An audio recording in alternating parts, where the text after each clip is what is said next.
싸늘한 새벽 공기가 K대학병원 응급실의 유리창을 두드렸다.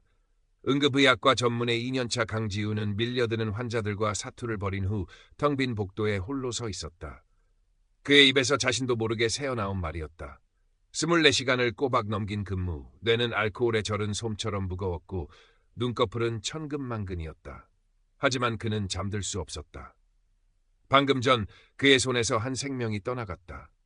어린아이였다. 보호자의 처절한 울음소리가 아직도 귓가에 쟁쟁했다. 지우는 차가운 벽에 등을 기댔다. 하얀 가운 위로 느껴지는 냉기가 그의 피로를 조금이나마 덜어주는 듯했다. 어린 시절 만성 신부전으로 고통받다 결국 세상을 떠난 어머니의 모습이 흐릿하게 떠올랐다. 그때의 무력감, 아무것도 할 수 없다는 절망감이 그를 의사로 만들었다. 하지만 지금 그는 그때와 무엇이 다른가? 최첨단 의료 장비와 수많은 약품들 속에서도 그는 여전히 죽음 앞에서 무력했다. 복도 끝에서 동료 의사 최민준이 다가왔다. 그의 손에는 따뜻한 커피 2잔이 들려 있었다. 강 선생, 또 밤새운 건가? 그러다 정말 쓰러져. 사람 살리는 것도 좋지만 자네 몸부터 챙기게. 민주는 지우의 어깨를 툭 치며 커피를 건넸다. 지우는 멋쩍게 웃으며 커피를 받아들였다. 뜨거운 온기가 손바닥을 통해 전달되었지만 마음속 깊은 곳의 공허함은 채워지지 않았다. 괜찮습니다, 선배. 잠깐 눈 좀 붙이면? 됐고, 오늘 오프니까 들어가서 푹 쉬어. 응급실은 내가 알아서 할 테니. 민준의 단호한 말에 지우는 더 이상 고집을 부릴 수 없었다. 그는 꾸벅 인사를 하고 당직실로 향했다. 당직실 소파에 몸을 던지듯 누웠다. 눈을 감자마자 까무룩 잠이 들었다. 아니, 잠이 들었다기보다는 의식의 저편으로 아득히 가라앉는 느낌이었다. 끝없이 펼쳐진 어둠 속을 헤매던 그의 앞에 문득 한 줄기 빛이 나타났다. 따뜻하고 부드러운 빛이었다.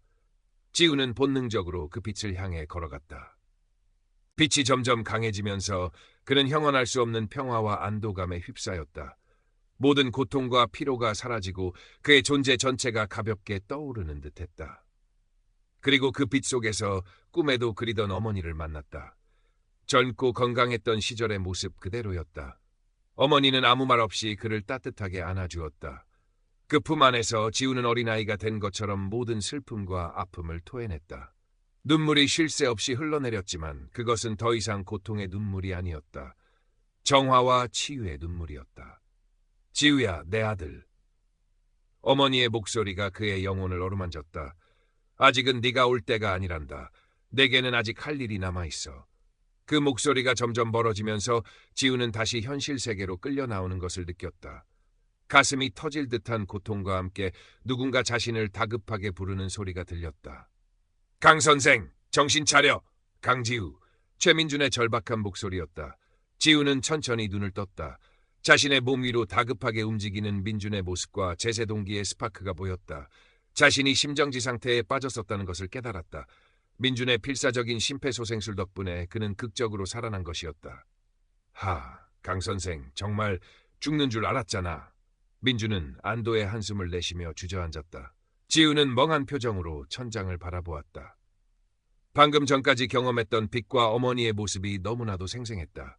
그것은 단순한 꿈이었을까? 아니면 일상으로 복귀한 지우는 모든 것이 이전과 다르게 느껴졌다. 세상의 색깔이 더 선명해지고 소리는 더 또렷하게 들렸다. 하지만 가장 큰 변화는 사람들의 감정이었다. 이전에 무심히 지나쳤을 환자들의 미세한 표정 변화나 목소리의 떨림에서 그는 강렬한 감정의 파동을 느꼈다. 환자의 불안함이 싸늘한 푸른색 안개처럼, 초조한 간호사의 마음이 날카로운 금속성 소리처럼 그의 감각을 파고들었다. 그는 혼란스러웠다. 이것은 과로로 인한 일시적인 환각일까? 아니면 임사체험의 후유증일까? 이 기묘한 능력은 그에게 엄청난 부담으로 다가왔다. 환자들의 고통이 필터 없이 그대로 전달되어 진료에 집중하기 어려웠고 일상생활마저 버거웠다. 그는 자신의 상태를 누구에게도 말하지 못한 채 점점 더 내면으로 움츠러들었다. 과학적 근거를 중시하는 의사로서 도저히 받아들일 수 없는 현상이었다. 그러던 어느 날 응급실에 실려온 젊은 여성 환자를 마주했다. 겉으로는 밝고 씩씩해 보였지만 지우는 그녀에게서 짙은 회색 안개처럼 피어오르는 깊은 슬픔을 느꼈다. 마치 심장이 얼어붙는 듯한 차가운 슬픔이었다.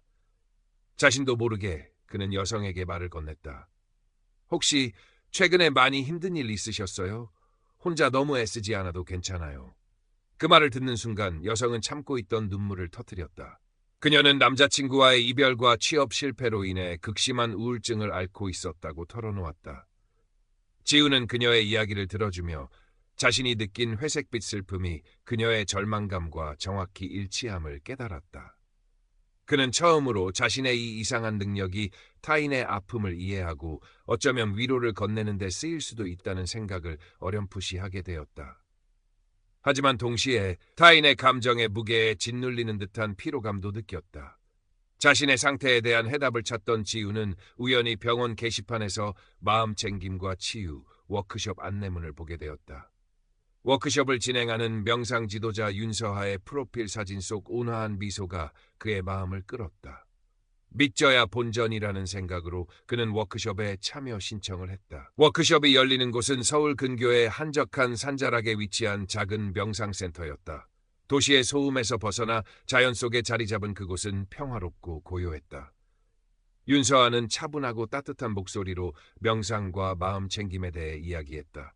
그녀의 말에는 사람의 마음을 편안하게 하는 힘이 있었다. 워크숍이 끝난 후 지우는 용기를 내어 윤서아에게 개인적으로 면담을 요청했다. 그는 자신의 임사 체험과 그 이후 겪고 있는 이상한 감각들에 대해 솔직하게 털어놓았다. 혹시 미친 사람 취급을 받지 않을까 걱정했지만 윤서아는 편견 없이 그의 이야기를 끝까지 경청했다. 강 선생님께서 경험하신 것은 매우 특별하고 의미 있는 일인 것 같습니다. 윤서아는 부드러운 미소를 지으며 말했다. 의학적으로는 설명하기 어려울지 모르지만 세상에는 우리가 아직 이해하지 못하는 많은 영역이 존재합니다.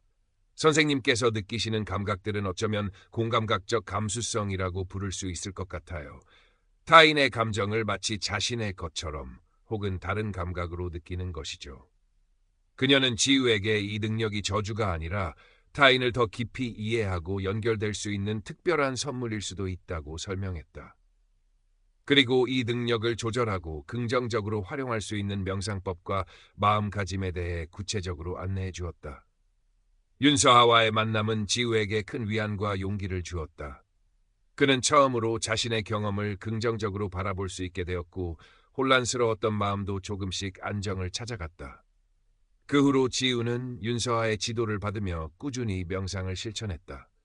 명상은 그에게 내면의 소용돌이를 잠재우고 자신에게 밀려드는 타인의 감정들을 객관적으로 바라볼 수 있는 힘을 길러주었다. 그는 더 이상 타인의 감정에 휩쓸리지 않고 그것을 하나의 정보처럼 인식하고 다루는 법을 터득하기 시작했다. 응급실에서의 생활도 조금씩 변화했다.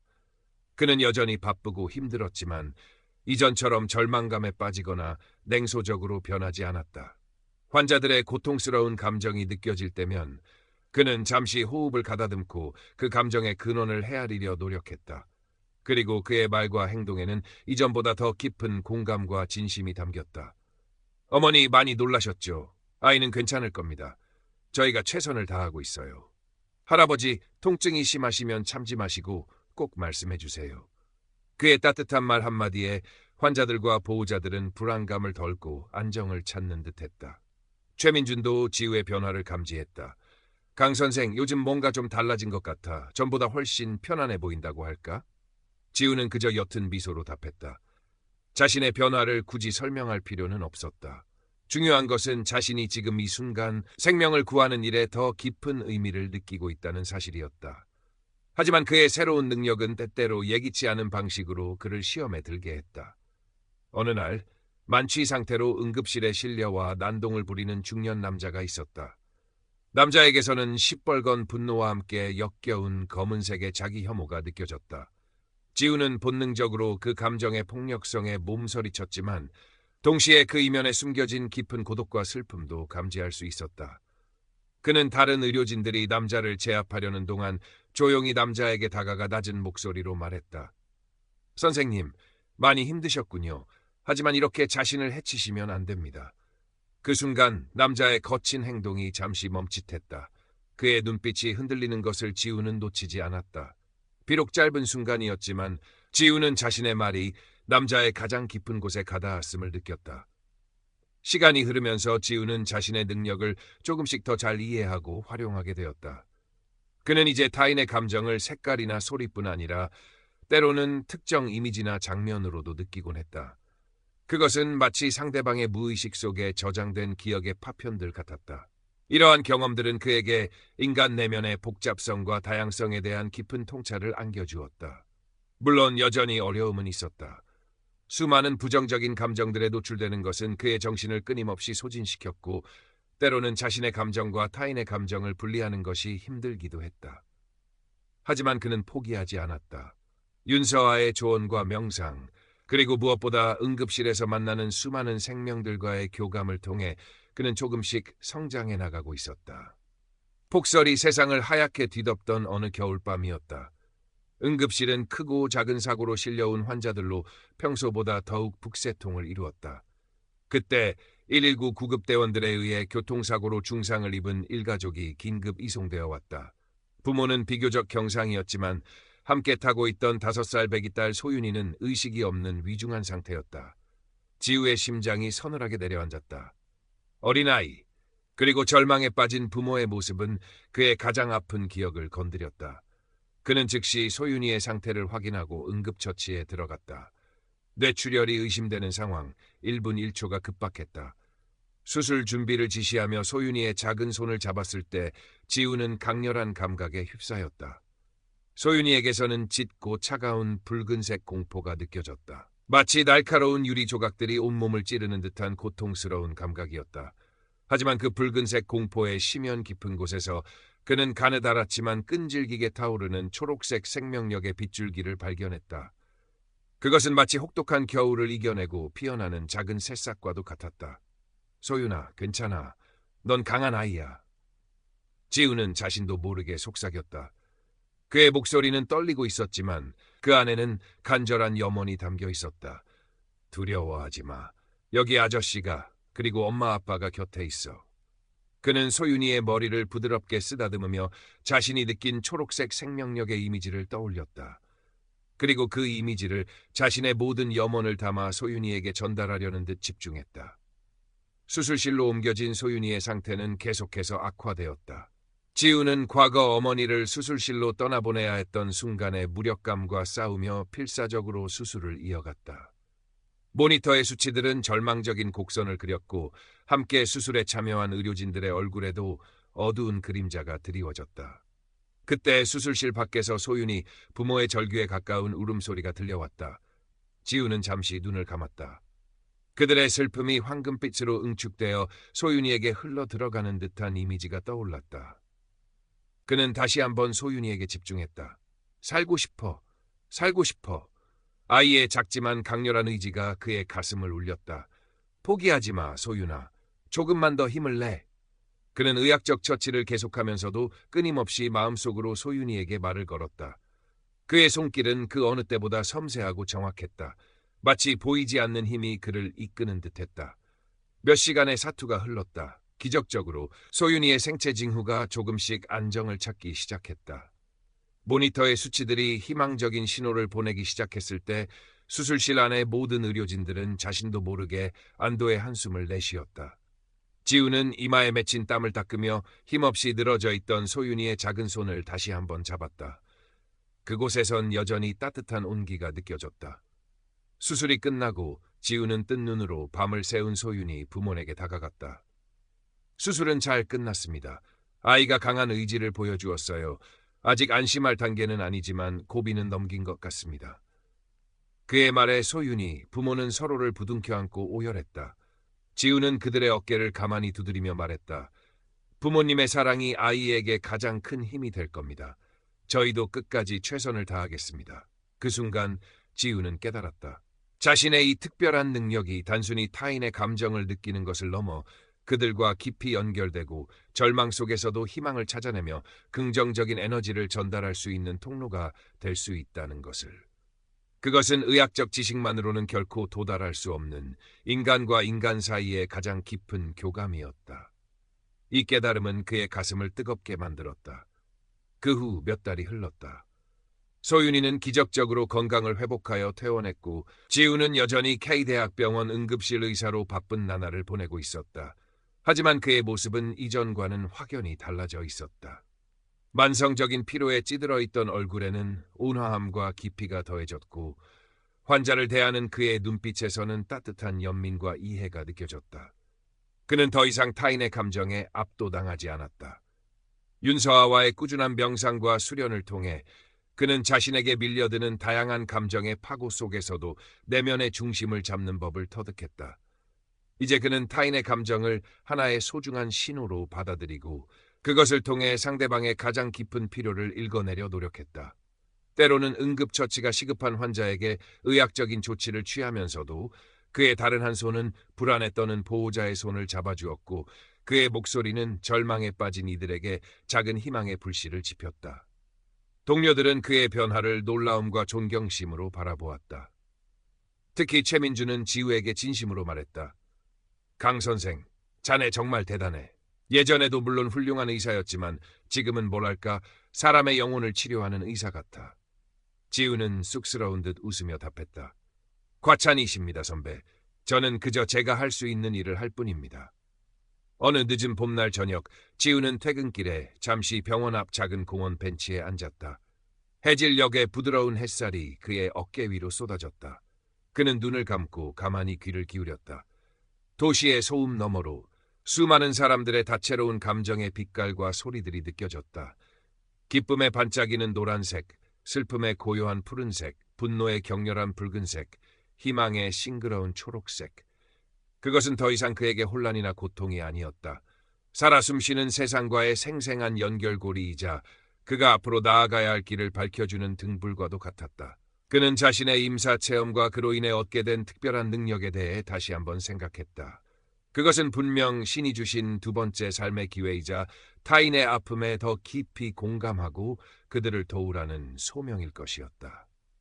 거창한 의식 재활센터를 열거나 세상을 극적으로 변화시킬 수는 없을지라도 자신이 만나는 한 사람 한 사람에게 진심을 다해 다가가고 그들의 몸과 마음을 함께 치유하는 것. 그것이 바로 자신이 가야 할 길임을 그는 깨달았다. 벤치에서 일어나 가벼운 발걸음으로 집을 향하는 그의 입가에는 잔잔한 미소가 걸려 있었다. 그의 손에는 오늘 퇴원하는 한 할머니 환자가 고맙다며 쥐어준 따뜻한 약과 한 봉지가 들려 있었다. 그 온기가 그의 마음까지 따스하게 데우는 듯했다. 그의 두 번째 삶은 그렇게 소박하지만 의미 있는 순간들로 채워지며 이제 막 아름답게 시작되고 있었다. 서울의 밤하늘 아래 그의 발걸음은 그 어느 때보다 가볍고 희망찼다. 그는 내일 또다시 마주할 생명들과 그들의 이야기를 기다리고 있었다. 시간이 흘러 여름이 되었다. 무더위와 함께 응급실은 다시금 분주해졌다. 열사병 환자, 물놀이 사고 환자, 벌초를 하다 다친 환자들까지. 지우는 쉴 새 없이 환자들을 돌보면서도 내면의 평정을 유지하려 했었다. 그의 능력은 이제 더욱 섬세해져서 때로는 환자가 미처 말로 표현하지 못하는 통증의 부위나 원인까지도 어렴풋이 감지할 수 있을 정도였다. 물론 그는 이러한 감각을 진단의 보조적인 수단으로만 활용했고 철저히 의학적 근거에 기반하여 치료했다. 어느 날 심한 복통을 호소하며 한 중년 여성이 응급실에 실려왔다. 각종 검사를 진행했지만 뚜렷한 원인을 찾기 어려웠다. 여성은 극심한 고통을 호소했고 지우는 그녀에게서 잿빛 불안과 함께 날카로운 바늘로 찌르는 듯한 특정 부위의 통증을 감지했다. 의학적 검사 결과와는 다소 차이가 있었지만 지우는 자신의 직감을 무시할 수 없었다. 그는 추가적인 정밀 검사를 지시했고 그 결과 초기 단계의 희귀한 질병을 발견할 수 있었다. 조기에 발견한 덕분에 여성은 성공적으로 치료를 받고 회복할 수 있었다. 선생님, 정말 감사합니다. 다른 병원에서는 계속 신경성이라고만 했는데 선생님 아니었으면 큰일 날 뻔했어요.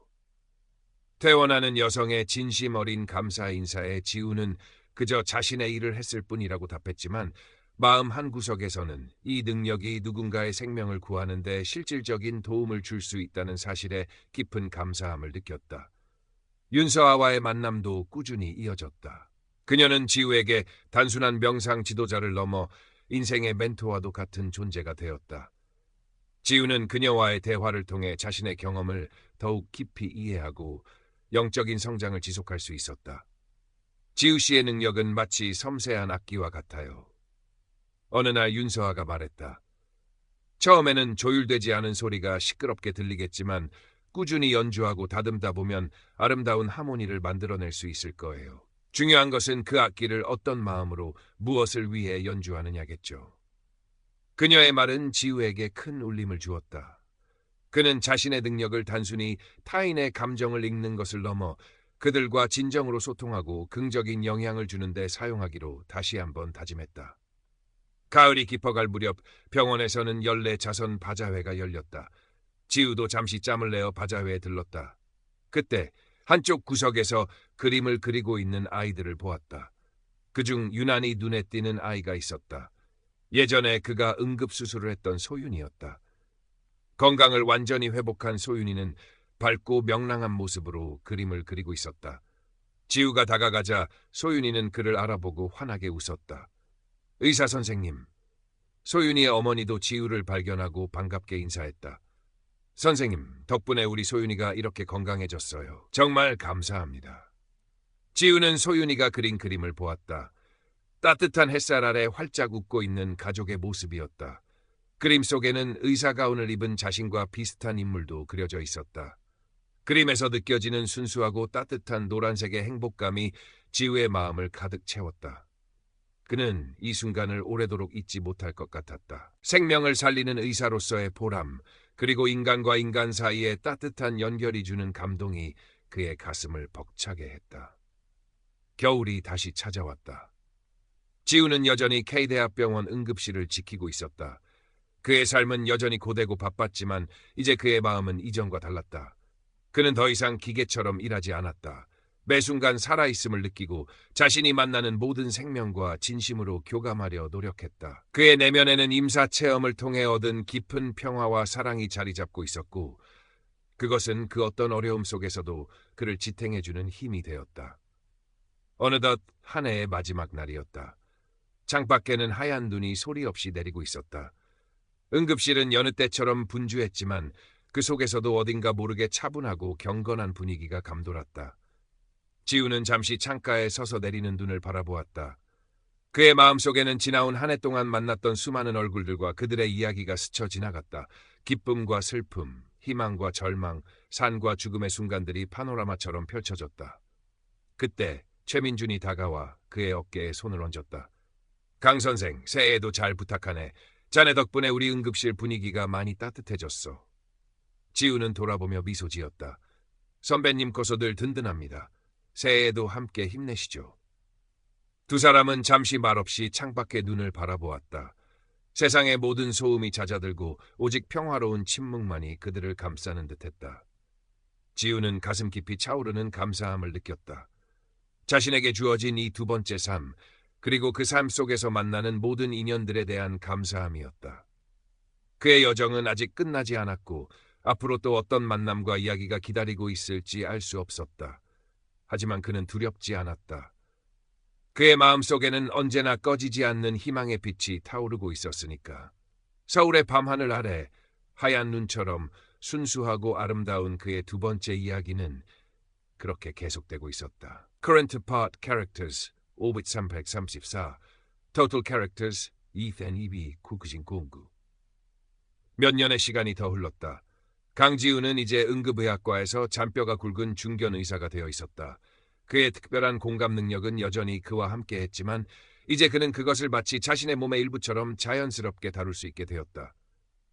타인의 감정을 느끼는 것은 더 이상 그에게 부담이나 혼란이 아니었다. 오히려 그것은 그가 환자를 더 깊이 이해하고 더 효과적으로 치료하는 데 도움을 주는 귀한 도구가 되었다. 그의 명성은 병원 내에 조용히 퍼져나갔다.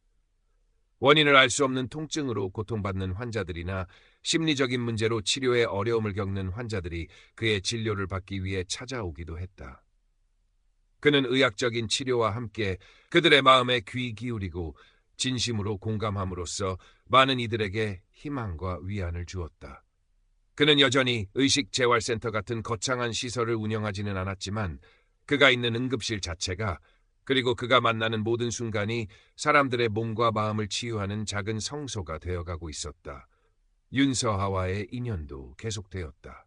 그녀는 이제 지우에게 단순한 스승을 넘어 가장 깊은 속내를 털어놓을 수 있는 영적인 동반자였다. 때때로 지우는 윤서아가 운영하는 명상센터를 찾아 함께 명상하고 대화를 나누며 자신의 내면을 다스리고 새로운 에너지를 얻곤 했다. 지우 씨는 마치 고요한 호수 같아요. 어느 날 명상을 마친 후 윤서아가 말했다. 처음에는 세상의 온갖 감정들이 돌멩이처럼 날아들어 파문이 일었지만 이제는 그 모든 것을 품에 안고도 흔들리지 않는 깊고 맑은 호수가 되었어요. 그 호숫가에 지친 사람들이 찾아와 쉬어가고 맑은 물을 마시며 새로운 힘을 얻어가지요. 지우는 그녀의 말에 가만히 미소 지었다. 자신은 아직 부족한 점이 많다고 생각했지만 누군가에게 그런 존재가 될 수 있다면 더 바랄 것이 없었다. 가끔 임사체험을 했던 그 순간이 떠오르곤 했다. 빛으로 가득했던 공간, 어머니의 따뜻한 품, 그리고 내게는 아직 할 일이 남아있다던 그 목소리. 그때는 미처 알지 못했지만 이제 그는 그 할 일이 무엇인지 어렴풋이 깨달아가고 있었다. 그것은 거창한 업적이나 눈에 보이는 성공이 아니었다. 그저 매 순간 자신의 자리에서 최선을 다하고 만나는 모든 생명을 존중하며 사랑과 연민의 마음으로 세상을 대하는 것. 그것이 바로 자신에게 주어진 소명임을 그는 알고 있었다. 어느덧 은퇴를 앞둔 최민준이 지우의 어깨를 두드리며 말했다. 강 선생, 이제 자네가 우리 응급실의 기둥이야. 처음 자네가 쓰러졌을 때가 엊그제 같은데 이렇게 훌륭한 의사로 성장해줘서 정말 고맙고 자랑스럽네. 그의 눈가에는 따뜻한 미소가 어려 있었다. 지우 역시 선배의 진심에 가슴 뭉클함을 느꼈다. 선배님께 많이 배웠습니다. 늘 감사드립니다. 두 사람의 눈빛이 허공에서 마주쳤다. 그 안에는 오랜 시간 함께 생사의 현장을 지켜온 동료애와 깊은 신뢰가 담겨 있었다. 한 해를 마무리하는 연말, 지우는 병원 옥상 정원에 올라 차가운 밤 공기를 맞으며 서울의 야경을 내려다보았다. 수많은 불빛들이 별처럼 반짝이고 있었다. 저 불빛 하나하나 아래에는 각자의 사연을 가진 삶들이 숨쉬고 있을 터였다. 기쁨과 슬픔, 희망과 절망이 교차하는 거대한 생명의 강. 그는 그 강의 일부였고 그 강물 속에서 작은 물방울처럼 자신의 역할을 다하고 있었다. 그의 뺨 위로 차가운 눈송이 하나가 떨어져 내렸다. 그는 하늘을 올려다보았다. 어둠 속에서 하얀 눈송이들이 소리 없이 춤추며 내려오고 있었다. 마치 세상의 모든 아픔과 슬픔을 정화하려는 듯 고요하고 평화로운 풍경이었다. 지우는 가슴 깊이 숨을 들이쉬었다. 그의 마음은 더없이 평온하고 충만했다. 임사체험 후 시작된 그의 두 번째 삶. 그 삶은 여전히 진행 중이었고 앞으로도 수많은 도전과 만남이 기다리고 있을 터였다. 하지만 그는 이제 어떤 상황에서도 흔들리지 않을 자신이 있었다.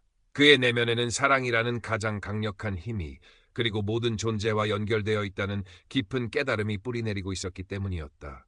그는 조용히 눈을 감았다. 그리고 마음속으로 속삭였다.